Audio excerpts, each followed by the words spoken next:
Bonsoir à tous, bienvenue dans Maghreb Orient Express. Au sommaire ce soir, le féminisme ou plutôt les féminismes en Méditerranée. 2 ans après le début des printemps arabes, les femmes continuent de se battre chaque jour contre les injustices, contre le patriarcat. En Égypte, en Tunisie ou encore au Maroc, des affaires de viol notamment défraient régulièrement la chronique. Avant de vous présenter nos 3 invités EES ce soir, je vous propose de faire un point sur la situation en Égypte, situation toujours très tendue avec des nouvelles violences à Port Saïd aujourd'hui. Elles ont fait au moins 3 morts selon un bilan provisoire. Hier, 32 personnes avaient été tuées. C'est la condamnation à mort de 21 personnes qui a mis le feu aux poudres, toutes visiblement impliquées dans les émeutes qui avaient fait 74 morts lors d'un match de football il y a près d'1 an. La situation aussi très tendue sur la place Tahrir.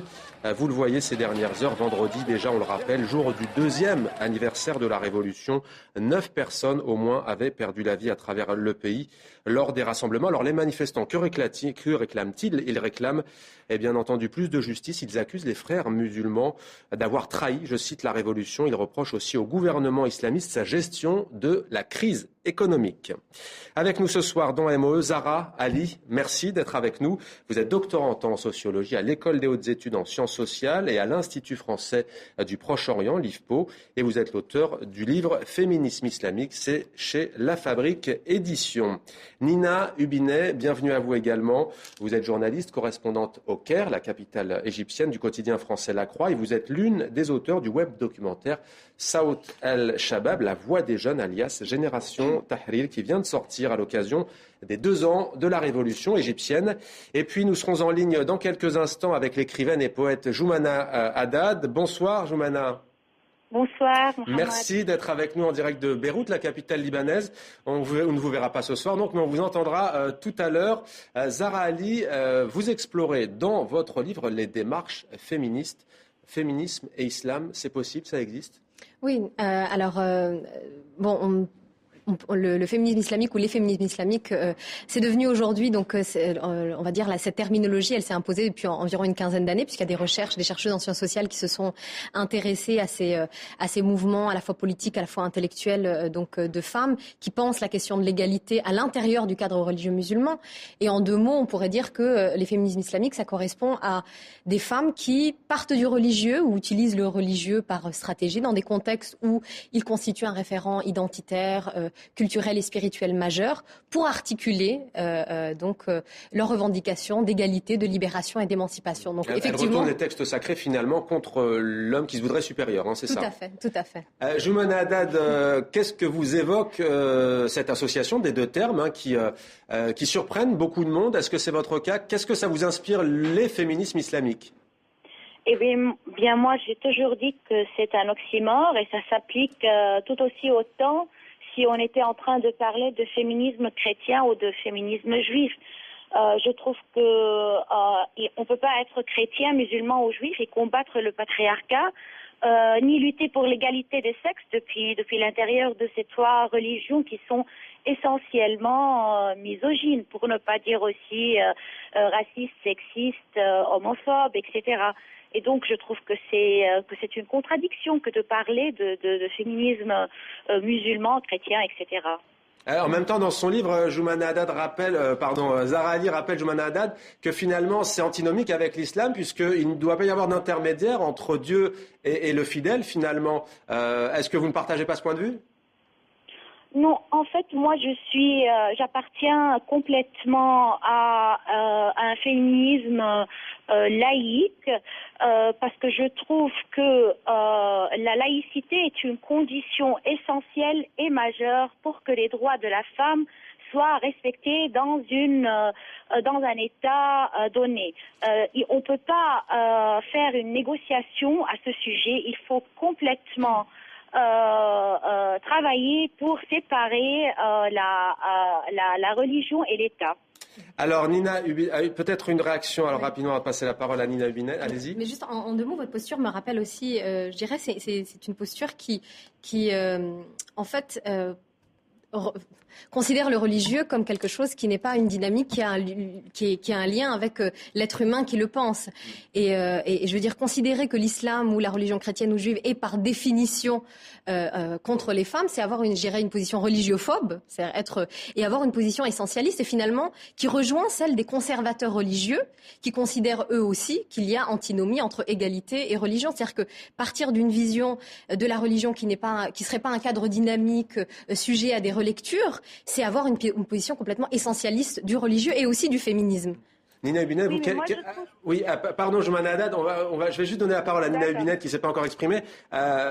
Vous, quel est votre point de vue à ce sujet ? On peut parfois comparer peut-être ce féminisme islamique à ce qu'on appelle la théologie de la libération. Quel regard portez-vous là-dessus, vous qui vivez en Égypte depuis 4 ans ? Est-ce que vous l'avez vu, vous, concrètement, ce féminisme islamique, entre guillemets ? On peut pas dire qu'on voit ça dans la rue, c'est pas quelque chose de courant qu'on rencontre au quotidien, mais je pense que dans une société, mon regard extérieur, c'est simplement que dans une société comme la société égyptienne, qui est une société complètement réislamisée, où le mouvement de réislamisation a fait son œuvre depuis une trentaine d'années, une femme voilée ou une femme qui se présente avec des référents effectivement islamiques ou islamistes aura plus de chances d'être écoutée, d'avoir du crédit auprès des femmes des Égyptiennes lambda qui sont complètement pénétrées de cette idéologie islamiste en fait. Alors on va tout de suite regarder un extrait de votre documentaire, mais je me tourne vers vous, Joumana Haddad. Vous vouliez répondre à Zahra Ali, allez-y. Oui, je voulais juste dire que, je comprends parfaitement le besoin qu'il y a le besoin chez certains êtres humains d'avoir une certaine croyance religieuse, mais en tant que femme qui se respecte, qui croit en sa dignité, je ne peux que dire que tant qu'une femme ne pourra pas briguer le poste suprême de l'Église catholique, devenir soi-disant pape par exemple, je continuerai à en dénoncer la misogynie. Et tant que les hommes musulmans ne se mettront pas eux aussi à porter la burqa ou le voile, je persisterai à proclamer que ce ne sont que des instruments d'oppression et de discrimination contre les femmes. Alors restez avec nous, on vous retrouve dans quelques instants. Alors Saout El-Shabab, la voix des jeunes, alias Tahrir Génération. Nous sommes en novembre 2011, 9 mois après la chute d'Hosni Moubarak. Une jeune femme dit alors ce qu'elle pense des frères musulmans. الإخوان المسلمين كويسين وأنا كنت من الإخوان ومرجعيتي إخوانية وأنا بحبهم يعني هم أهلي وهم ناسي وهم الناس اللي أنا اتربيت جواهم بس الإخوان المسلمين اتعودوا يفكروا بسقف يعني إيه؟ يعني يتعودوا إن هم دايما يشتغلوا في الضلمة عارفة يعني وفي ضغوط وفي تضييق من الأمن فمش قادرين يعيشوا بحرية مش قادرين يتخيلوا إنه مصر خلاص مصر بقت حرة يا جماعة إحنا لازم نعيش في حرية حاجة كمان الإخوان المسلمين أنا شايفة إن هم لو مسكوا الحكم متخيلة إن هم هيبقوا شوية زي الحزب الوطني. Si les frères musulmans prennent le pouvoir, je pense qu'ils seront comme Hosni Moubarak. La question, elle est pour vous forcément, qui êtes correspondante au Caire. Est-ce que c'était prémonitoire ? Oui, en fait, il n'y avait pas que Imen, donc cette jeune sœur musulmane qui disait ça à ce moment-là. Il y avait pas mal d'Égyptiens qui avaient un petit peu le même sentiment et la même crainte. Et c'est vrai qu'aujourd'hui, on voit... alors, je ne sais pas s'il faut dire que les frères musulmans sont comme l'ancien PND, le parti de Moubarak. Mais en tout cas, c'est vrai qu'ils sont en train de dériver vers une certaine forme d'autoritarisme. En mettant la main sur tous les secteurs clés du pouvoir, par exemple en partie, et puis au niveau des libertés aussi, dans la Constitution qui a été votée, mais qui est quand même passée avec simplement 30% des électeurs qui se sont exprimés. Les libertés d'expression, libertés syndicales sont globalement... pas du tout respecté. Oui. Il y a aussi d'ailleurs l'usage de la force. Amnesty International a dénoncé dans un rapport il y a quelques jours les crimes, entre guillemets, impunis des forces de sécurité égyptiennes. Et puis cette information, l'opposition égyptienne réclame ce soir un gouvernement de salut national après les violences de ces 3 derniers jours, faute de quoi, dit-elle, elle pourrait boycotter les législatives prévues dans les tout prochains mois. Zahra Ali, réaction sur ce qu'on vient d'entendre. Pour vous, c'est une féministe, par exemple, celle qui s'exprime Alors, je ne connais pas, je peux pas juste en voyant une image déterminer les convictions d'une personne, mais en tout cas, ce qui est intéressant aussi dans ce qu'elle dit, c'est quelque chose qu'on a vu, par exemple, il y a justement un article dans l'ouvrage Féminisme islamique qui parle de l'Iran. Quand une force qui représente l'opposition à un certain moment, elle suscite un certain espoir parce qu'on est donc on s'oppose face à un régime séculier autoritaire. Comme le Shah d'Iran à l'époque. Comme le Shah d'Iran à l'époque. Et une fois, et pour l'Irak, ce qui est intéressant, c'est que les islamistes sont arrivés au pouvoir sur les chars américains, donc c'est une autre dimension. On a quand même une opposition qui arrive au pouvoir. On voit comment, dans tout un tas de contextes, ces forces d'opposition, une fois qu'elles arrivent au pouvoir, finalement, sont de nouveaux dictateurs, ne se comportent pas de manière extrêmement démocratique. Et là, on voit une espèce de désillusion, une espèce de déception, parce qu'il y avait, et notamment en utilisant tout cet imaginaire religieux, etc., cet espoir on va avoir quelque chose de nouveau, parce qu'on a été déçus d'un sécularisme qui ne nous a apporté que de la torture, que de l'autoritarisme. Joumana Haddad, vous évoquez cette partie dans un sous-chapitre intitulé « Le printemps arabe, dit-on ?» avec un point d'interrogation. Vous dites que beaucoup s'attendaient à ce que finalement les partis islamistes, que ce soit Ennahda en Tunisie, que ce soit les frères musulmans en Égypte, et bien finalement ce seraient des partis éthiques, sans corruption. Finalement, ce n'est pas le cas aujourd'hui. Ça semble vous donner raison. Oui, mais vous ne m'entendrez pas dire exprimer mon bonheur parce que j'ai eu raison. Malheureusement, toutes ces révolutions ont été une occasion perdue, surtout pour les femmes dans les pays arabes, mais aussi pour les libertés de tous les êtres humains. Moi, je trouve que lorsqu'une dictature est remplacée par une autre forme de dictature, c'est-à-dire lorsqu'un monstre est remplacé par un autre monstre, on ne peut pas parler de changement positif, ni de révolution, ni de printemps surtout. Mais je pense que cette mise à l'épreuve des extrémistes religieux qui ont maintenant le pouvoir va finalement être peut-être la dernière étape parce qu'ils vont, j'ai confiance qu'ils ne vont pas réussir dans cette entreprise.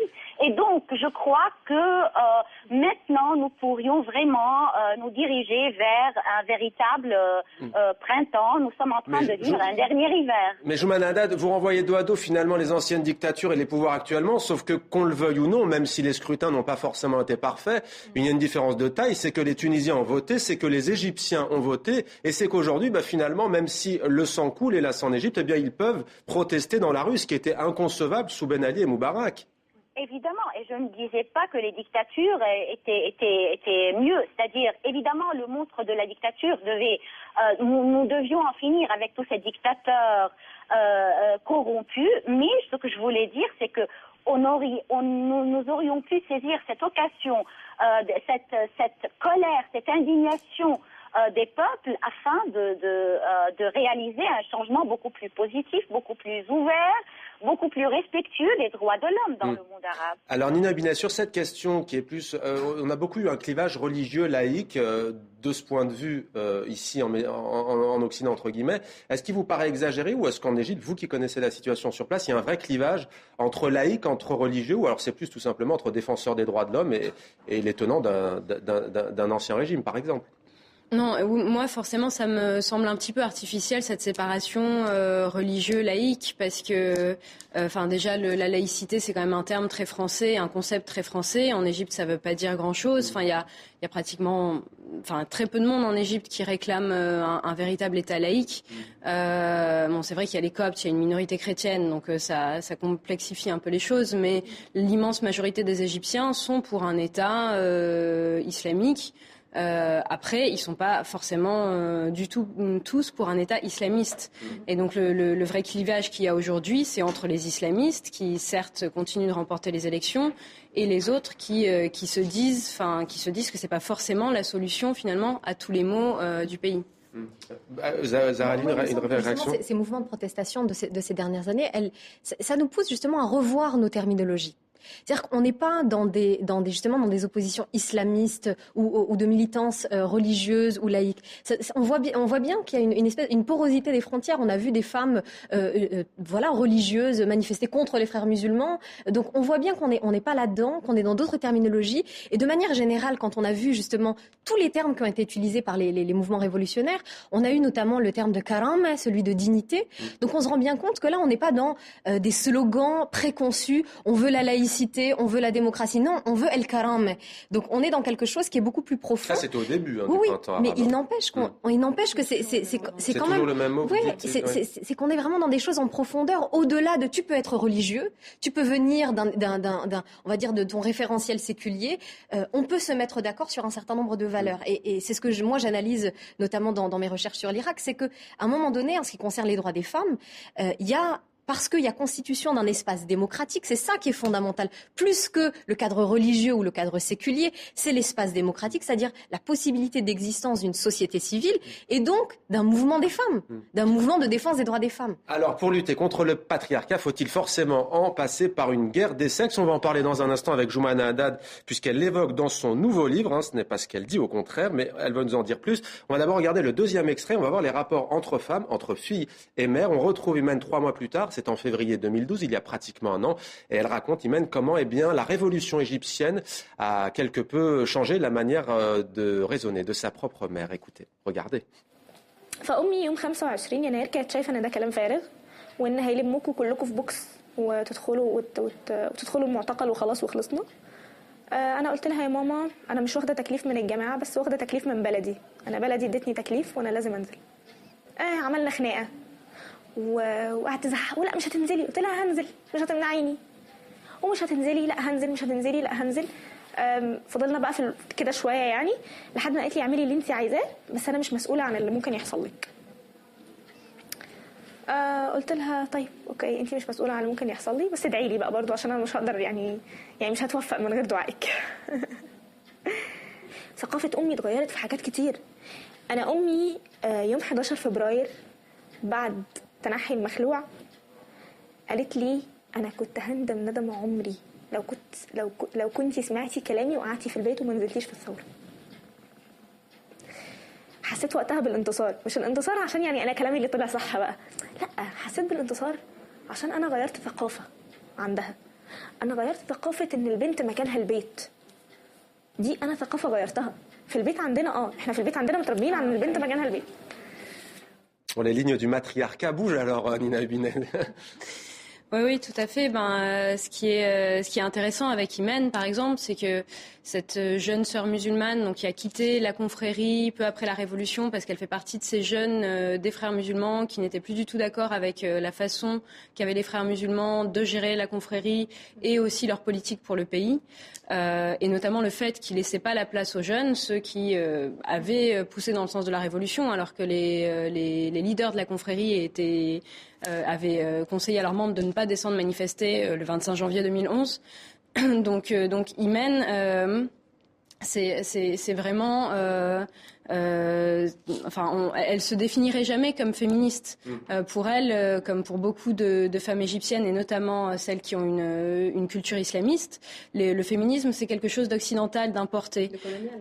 Voilà, de colonial. Mais pourtant, dans les faits, dans ce qu'elle exprime, c'est complètement une position féministe qu'elle adopte. Elle dit, moi, j'ai pas de mettre des étiquettes aux gens, mais ce que je veux dire, c'est que ça. Elle dit, moi, j'ai le droit d'aller manifester comme mon frère, comme un ami. Homme, au même titre, j'ai le droit de briguer les plus hautes responsabilités au sein de la confrérie.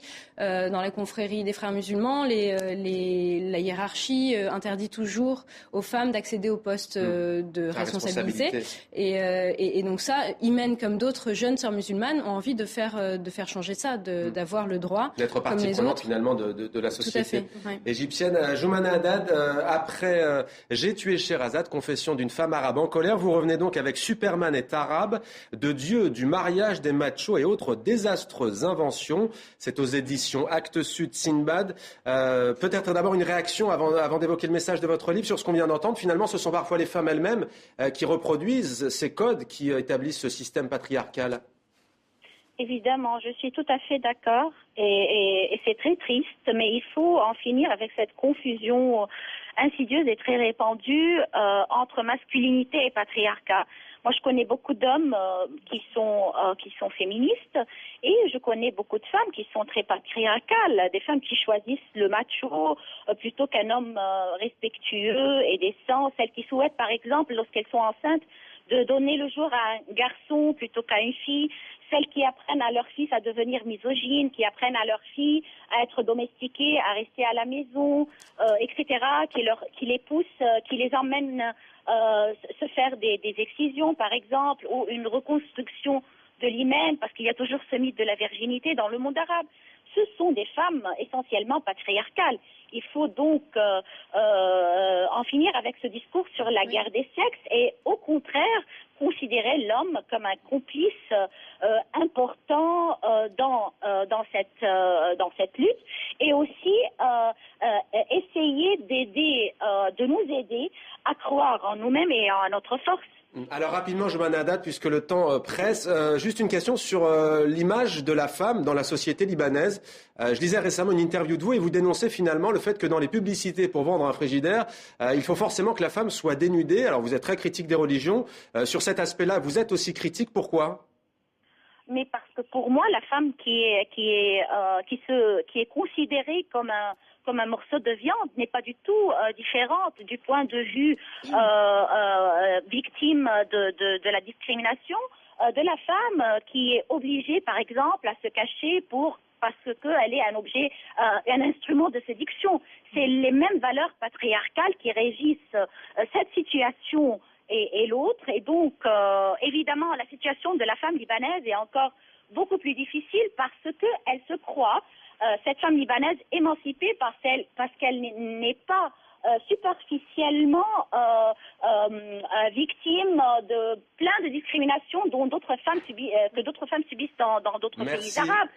Merci beaucoup Joumana Haddad, vous faites l'unanimité sur le plateau en tous les cas. On vous a déjà eu en duplex l'an dernier, Joumana, on vous a eu ce soir au téléphone, la prochaine fois ce sera sur le plateau de l'avenue de Wagram, on l'espère. Merci beaucoup à vous Joumana Haddad. Une réaction peut-être Zahra Ali sur ce qu'on vient d'entendre? J'appuierais cette notion de, on n'est pas dans une guerre entre hommes et femmes, on est dans la lecture de rapports de pouvoir exprimés par le masculin et le féminin. Le masculin serait le dominant et le féminin serait le dominé. Effectivement, des femmes peuvent, à certains moments, il faut absolument imbriquer les questions aussi de racialisation, les questions de classe, occuper la position du masculin et des hommes occuper la position du féminin. Donc, effectivement, on n'est pas dans des rapports hommes-femmes, on est dans des rapports de dominé à dominant. C'est effectivement juste. Mais maintenant, je voudrais juste dire une dernière chose, c'est qu'il va falloir arrêter de mesurer l'émancipation ou la libération des femmes à la longueur ou à la largeur du vêtement. On voit bien que les réalités sont beaucoup plus complexes. Et vous citez d'ailleurs Edouard Saïd, grand linguiste disparu, et Frantz Fanon,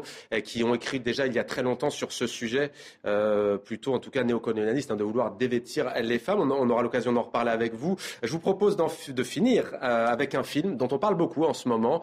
Premier long métrage de la réalisatrice saoudienne Haïfa Al-Mansour. Ça s'appelle Wajda, une petite fille saoudienne qui a fait sensation, qui a même fait chavirer la dernière Mostra de Venise. C'est le rêve de Wajda, pédaler sur cette bicyclette. Mais c'est un rêve tabou, interdit, pour cette fillette qui vit en Arabie Saoudite.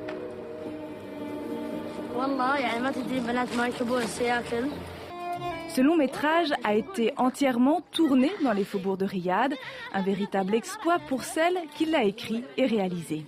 Dans ce pays, hommes et femmes n'ont pas le droit de travailler côte à côte, même pour un film.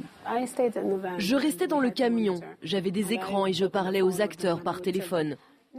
Tu dois lever les yeux, rapproche-toi, avance comme ça. C'est difficile quand tu n'es pas là près d'eux. Un tournage éprouvant mais légal, une première dans ce royaume où le cinéma n'existe pas, où il est banni. Quand j'écrivais, je faisais très attention à ne pas écrire quelque chose d'offensant, qui ne respecte pas la culture. Je connais les limites de ce qui est possible en Arabie Saoudite. Je sais que je viens d'un pays conservateur. Je pense que les autorités ont apprécié cela, de ne pas être trop insistante, trop dans la confrontation. Donc on a eu la permission et on a tourné.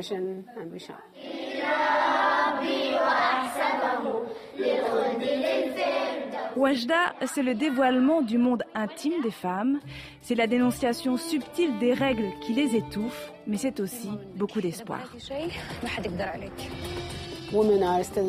Les femmes hésitent à s'engager dans le changement. Certaines résistent.